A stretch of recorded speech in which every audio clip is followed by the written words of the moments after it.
энэ Монголын нийгэмд нүүрлээд байгаа шудраг ус явдлын тухай тэр дотроо Монголын төрийг яаж самраад байгаа, ямар арга технологиор самраад байгаа тухай товчхон хэлэх гэсэн. Монголын төрийг самардаг нэг арга нь бол энэ өнгөрсөн хугацаанд харж яхад байгаа байгууллагуудыг нэгтгэж салгаж за ингэж одоо зөв зохистой удирдлагыг бол саармагжуулж за ингэснээр одоо тодорхой зорилготойгоор сонгуул бодлогын тулах бэлтгэл хийдэг ч юм уу, зарим одоо үйлдвэр аж ахуйн газрыг ордыг хөвчиж явах бэлтгэл хангадаг ч юм уу, маш тодорхой зорилготойгоор Монголын төрийн байгууллагуудыг нэгтгэж нийлүүлж салгаж Монголын төрийг самардаг юм байна.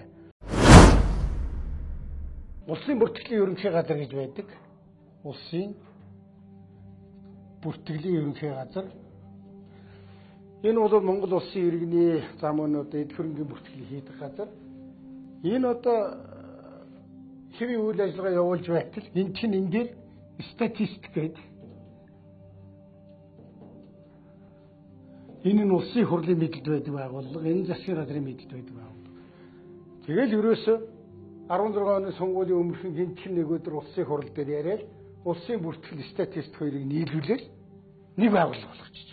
Гэтэл сонгуулийн өмнө улсын бүртгэлийн байгууллагыг статистикийн байгууллагатай нэгтгэж байгаа нь бол сонгуулийн дараа юу гэж харагдаж байгаа вэ гэхээр Монгол Ардын нам сонгуулийн дараа гарч ирээд энэ хоёрыг нэг өдөр салгаал хийчихэж байгаа. Юу ч ярихгүй. Сонгуулийн үр дүнд бол энэ улсын бүртгэлийн байгууллага статистикийн байгууллагатай нэгтгэж сонгуулийг бодлогын тодорхой ажлуудыг хийсэн юм а гэсэн ийм хардлагыг бол төрүүлж байгаа. Төрийн өмчийн хороо. Монгол улсад одоо ерөнхийдөө ондол ингээ төрийн өмчийн хороо гэдэг байгууллага байгуулагдаад яваад өмч өвчин ингээ мянган юм явж исэн чинь бас л нэг 16 оны сонгуулийн өмнө төрийн өмчийн хороог татан буулгасан. Татан буулгачихсан. Одоо тэгээд сангийн яамд авчид өгсөн. Сангийн яамны газар болгоод өгсөн. Тэгээд одоо эргээ харахад энэ бол ерөөсөө сонгуулийн өмнө Эрдэнэтийн 49%-ийг луур хийхэд тулд тэр луурийнхээ бэлтгэлийг хангаж Монголын төрийг самарч төрийн өмчийн хороо гэдэг он удаан жил ажилласан байгууллагыг нэг газар болгож өрөөд. Энэ байгууллагуудыг нэгтгэж салгаад ингээд дахиад яадаг гэхээр даргын солих боломж үүсдэг. Удирдлага нь өөр хүн болдог. Харьяалж байгаа газар нь өөр болдог. Хуучин бол төрийн өмчийн хороо ерөнхий сайд ч юм харьяалагдчихсан бол одоо сангийн яамд очно гэсэн. За ингээд Монголын төрийг самарч байгаа хэлбэр. Булхаа луур хулгай дээр нь хийх бэлтгэлээ бас хангаж байгаа хэрэг гэж ингэж шийдэж байна. За дөрөвт жишээ бол прокурорын дэрэгдэх мөрдөн гэж байгаа. Прокурорын дэрэгдэх мөрдөн. За энэ бол одоо бараг 90 хэдэн оны үеэс бий болоод ажиллаж байгаа юм байгууллага байсан. Энэ бол хууль хяналтын байгууллагын хүмүүс хууль ус үйл ажиллагаа явуулсан.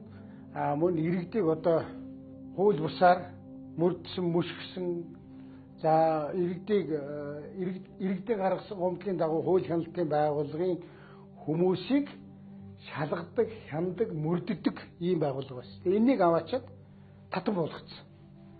Татан буулгаад авилгалтай тэмцэх газарт өгчихсөн. Ингэснээс болоод хууль хяналтын байгууллагуудын хооронд бие биендээ харилцсан хяналт тавьдаг тэр балансыг алдагдуулаад эдний байгууллага бол одоо бүх юмыг өөр дээр авсан ийм байгууллага болж байсан. Энийг бас л их хурлаар хууль оруулж байгаа нэртэй оруулаад энэ байгууллага руу энийг ингэж өгсөн. Энийг бол буцааж прокурорын дэргэд өгөх ёстой. Энээс болж Монголд хүний эрх зөрчигддөг нэг байгууллага, хуулийн нэг байгууллага бусад бүх байгууллагаа толгой дээр гарч суусан маш олон одоо сөрөг зүйлүүд гарч байгаа.